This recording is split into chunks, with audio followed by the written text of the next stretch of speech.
Watching yet another YouTube video the other day, and there was this concept that I believe it was Dan Keogh was talking about. I haven't watched his videos before. I was just scrolling through and he popped up on my feed, and he was saying how if you do not have a routine, that one will be assigned to you.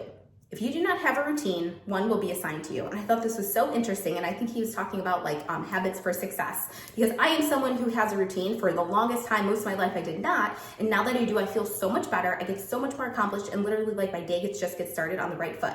I feel like I started with just like a lot of intentionality and purpose, and like I'm able to prioritize and then plan around my priorities. But I talk to a lot of people who don't really have that. And I feel like a lot of times they're kind of like always chasing, trying to get things done, but they run out of time and all of that. And then I also hear from a lot of people, we don't like to be very regimented or have too much of a routine or too much structure. But I thought that concept was so interesting because no matter what, there is a routine that you're practicing. And with a lot of people, the routine is waking up late, trying to catch up with what you got to do, then going to maybe drop your kids off, and then trying to catch up when you got home, and then get home, and then getting done with work late and chasing the next thing. And it's like, so back to that point, if we do not decide intentionally on our routine, we have one anyways. So the reason that I made this video is because I encourage you to think about, what is your routine, whether it's planned or whether it's not, and is it the one that you want? And if it's not, what is the one that you want? And not only is it the one that you want, is it getting you closer to who you want to be, the life that you want to live, and the goals that you want to accomplish? I encourage you to think about all of those things.